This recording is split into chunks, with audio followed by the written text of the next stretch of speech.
Movie की शुरुआत होती है और हम एना नाम की एक लड़की को देखते हैं। एना अपने कमरे में बैठकर सेलो बजा रही थी कि तभी कमरे में इसके स्टेप फादर यहाँ आ जाते हैं। एना का स्टेप फादर एना के साथ जबरदस्ती करता है, लेकिन एना खुद को बचाने के लिए अपने स्टेप फादर को धक्का दे देती है, जिसकी वजह से इसके स्टेप फादर के गले में कोई नुकीली चीज घुसती है और गला कटने की वजह से इनका मौत हो जाता है। अपने स्टेप फादर की मर्डर केस के जुर्म में एना को अरेस्ट करके कोर्ट में लाया जाता है। एना कोर्ट में जज को बताती है कि इसका स्टेप फादर इसके साथ जबरदस्ती कर रहा था, इसीलिए इसने खुद को बचाने के लिए बस उसे धक्का दिया था। लेकिन कोर्ट में एना की मॉम भी होती है, जो जज को बताती है कि मेरे पति एक नेक इंसान है और वो एना के साथ इतनी गंदी हरकत कर ही नहीं सकते, क्योंकि वो एना को तो अपनी बेटी मानते थे।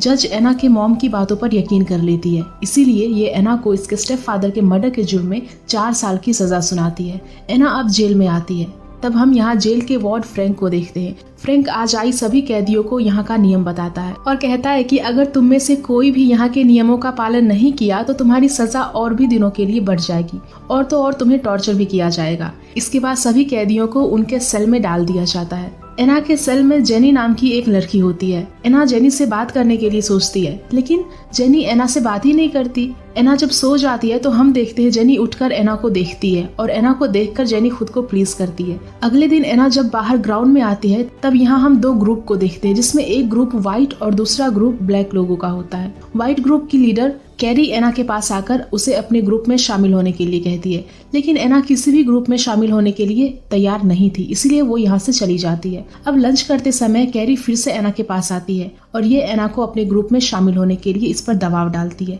लेकिन एना कहती है कि इसे किसी भी ग्रुप में शामिल नहीं होना, क्योंकि ये अकेला रहना चाहती है। एना की बात सुनकर कैरी को इस पर काफी गुस्सा आता है, इसीलिए लंच के बाद कैरी का ग्रुप एना को काफी मारता है। कैरी भी एना को खूब मारती है। एना काफी इंजर्ड थी, इसीलिए ये डॉक्टर के पास इलाज के लिए आती है। डॉक्टर एना से पूछती है कि तुम्हारी ऐसी हालत किसने किया। तब एना डॉक्टर को सारी बातें बताती है। डॉक्टर एना को जेल के वार्डन फ्रैंक से मिलने के लिए कहती है, क्योंकि वो फ्रैंक ही है जो जेल में एना को उस लड़कियों से बचा सकता था। अब एना वार्डन फ्रैंक के पास आती है और उसे सारी चीजें बताती है। एना की बात सुनकर फ्रैंक कहता है कि यह इसकी मदद करने के लिए तैयार है, लेकिन उसके बदले एना को इसे खुश करना होगा। फ्रैंक की बात सुनकर एना समझ जाती है कि फ्रैंक इससे क्या चाहता है, इसीलिए एना यहाँ से चली जाती है। एना जब अपने सेल में आती है तो यहाँ काफी उदास बैठी थी। तब एना के पास जिनी आती है, जो एना को रिलैक्स करती है। जिनी यहाँ एना की खूबसूरती की तारीफ करने लगती है। एना समझ जाती है कि जिनी इसके करीब आना चाहती है। एना यहाँ पर खुद को कंट्रोल नहीं कर पाती और ये जिनी के साथ फिजिकल हो जाती है। अब अगले दिन एना और जिनी जब शेल से बाहर थे तब एना के पास ब्लैक ग्रुप का लीडर किला आती है। किला एना को परेशान करने लगती है, जिसकी वजह से एना यहाँ समझ जाती है कि अगर इसे इस जेल में रहना है तो इसे किसी न किसी ग्रुप में शामिल होना पड़ेगा। एना अपनी सुरक्षा के लिए कैरी के ग्रुप में शामिल हो जाती है, लेकिन कैरी कहती है कि हमारे ग्रुप में शामिल होने के लिए तुम्हें खुद को साबित करना पड़ेगा कि तुम्हारे अंदर कितनी हिम्मत है। कैरी एना को ब्लैक ग्रुप की लीडर किला को मारने के लिए कहती है, इसीलिए एना किला से लड़ने आती है। एना और किला के बीच यहाँ काफी फाइट हो रही थी कि तभी गार्ड आकर इन्हें रोकते हैं। फ्रैंक को जब पता चलता है कि जेल में एना ने फाइट की है, तब फ्रैंक एना को बिना कपड़ों के काल कोठरी में 48 घंटों के लिए बंद कर देता है। 48 घंटे के बाद एना जब काल कोठरी से निकलती है तो फ्रैंक एना से कहता है कि तुम मेरी बात मान लो, वरना मैं तुम्हें हमेशा के लिए काल कोठरी में डाल दूंगा। एना के पास अब कोई दूसरा ऑप्शन नहीं था, इसीलिए यह फ्रैंक की बात मान लेती है और फ्रैंक को खुश कर दी है। एना ने कैरी की बात मानी थी, इसीलिए कैरी एना को अपने ग्रुप में शामिल कर लेती है। कैरी यहाँ एना को ड्रग भी देती है। ड्रग लेकर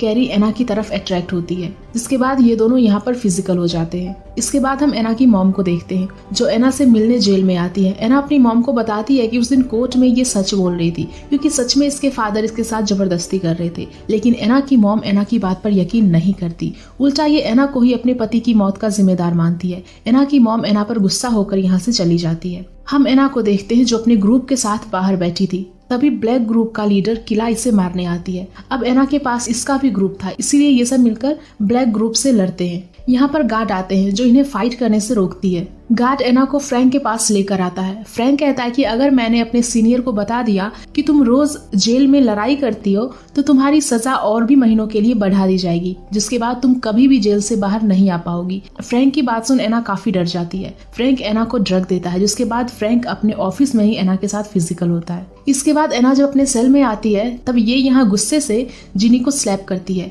अब चेकअप के दौरान एक गार्ड जिनी के गालों पर निशान देखता है, इसीलिए ये एना को फिर से फ्रैंक के पास लेकर आता है। यहाँ आकर एना कहती है कि तुम हर रोज मेरे साथ जबरदस्ती नहीं कर सकते।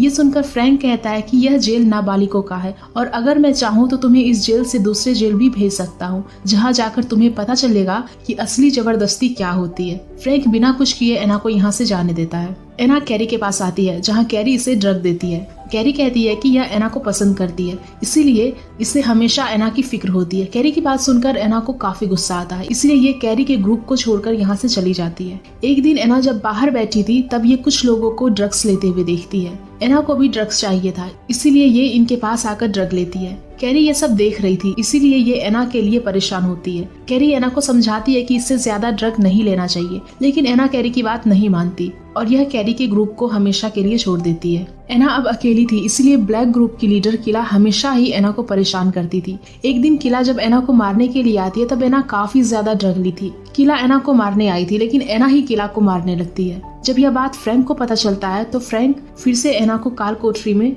48 घंटों के लिए बंद कर देता है। एना जब बाहर आती है, एना फिर से ड्रग लेने लगती है, लेकिन कैरी एना को रोकती है। एना यहाँ किसी की भी बात नहीं मानती और ये यहाँ मौजूद गार्ड से लड़ने लगती है। अब गार्ड एना को 1 सप्ताह के लिए काल कोठरी में डाल देते हैं। एना को अब ड्रग की लत लग चुकी थी, इसीलिए एना को ड्रग चाहिए था। ड्रग ना मिलने के कारण एना की तबीयत खराब हो जाती है। एना को जब खाना मिलता है तो ये खाने के प्लेट को तोड़कर प्लेट के टुकड़े अपने हाथ की नसों को काटकर खुदकुशी करने की सोचती है, लेकिन एक गार्ड एना को इस हालत में देख लेता है। एना को जल्दी से हॉस्पिटल में भर्ती किया जाता है। इलाज होने की वजह से एना जल्दी से ठीक होने लगती है। एना यहाँ उन लोगों को देखती है जो ड्रग लेते थे। इनकी हालत देखकर एना ड्रग लेना छोड़ देती है। एक दिन एना की मॉम एना से मिलने आती है और एना से माफी मांगती है, क्योंकि इन्हें पता चल गया था कि उस दिन इसका पति एना के साथ जबरदस्ती कर रहा था। एना की मॉम एना से वादा करती है और कहती है कि मैं जल्द से जल्द तुम्हें इस जेल से बाहर ले आऊंगी। अपनी माँ की बात सुनकर एना काफी ज्यादा खुश होती है। इसके बाद जब एना ठीक हो जाती है तब इसे फ्रैंक के पास लाया जाता है। एना फ्रैंक से कहती है कि ये इसकी सारी शर्त मानेगी, लेकिन उसके बदले इसे एना का ख्याल रखना होगा ताकि कोई भी इसे जेल में परेशान ना करे। फ्रैंक एना की बात मान लेता है। फ्रैंक यहाँ एना को जेल में हो रहे शो में हिस्सा लेने के लिए कहता है और एना को प्रैक्टिस करने के लिए इसे शैलो भी देता है। कैरी को जब ये पता चलता है तब ये एना पर गुस्सा होती है और इसे मारती है। एना को यहाँ समझ आ गया था कि इस जेल में फ्रैंक इसकी सुरक्षा नहीं कर सकता, इसीलिए एना डॉक्टर के पास आकर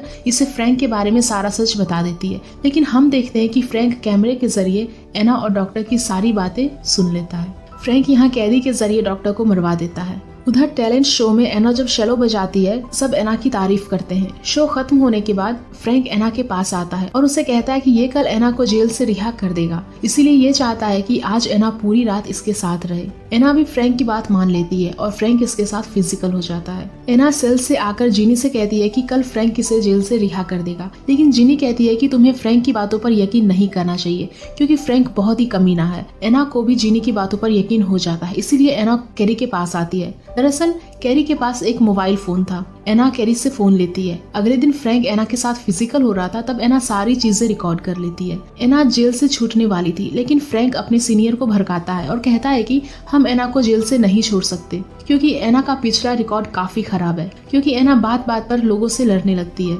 जिसकी वजह से इसने कई सारे लोगों को हॉस्पिटल पहुंचाया है, इसीलिए इन्हें एना को जेल से रिहा नहीं करना चाहिए। एना समझ गई थी कि फ्रैंक इसे जेल से नहीं जाने देगा, इसीलिए एना सीनियर ऑफिसर को वीडियो दिखाती है जिसमें फ्रैंक एना के साथ जबरदस्ती फिजिकल हो रहा था। सीनियर ऑफिसर जब वीडियो देखते हैं तब इन्हें फ्रैंक की सारी सच्चाई मालूम पड़ती है। फ्रैंक खुद को बचाना चाहता था, लेकिन ऑफिसर इसकी कोई बात नहीं सुनते। ऑफिसर फ्रैंक को अरेस्ट कर लेते हैं। ऑफिसर एना की सारी बात सुनते हैं, जिसके बाद इन्हें पता चलता है कि एना के साथ कितना गलत हुआ है। ऑफिसर एना को जेल से आजाद कर देते हैं। एना जिनी और कैरी को गुड बाय बोलकर यहाँ से चली जाती है। जेल से निकलकर एना शैलो की अच्छे से तैयारी करती है और कई सारे शो भी करती है। इसी के साथ ये मूवी यहीं पर एंड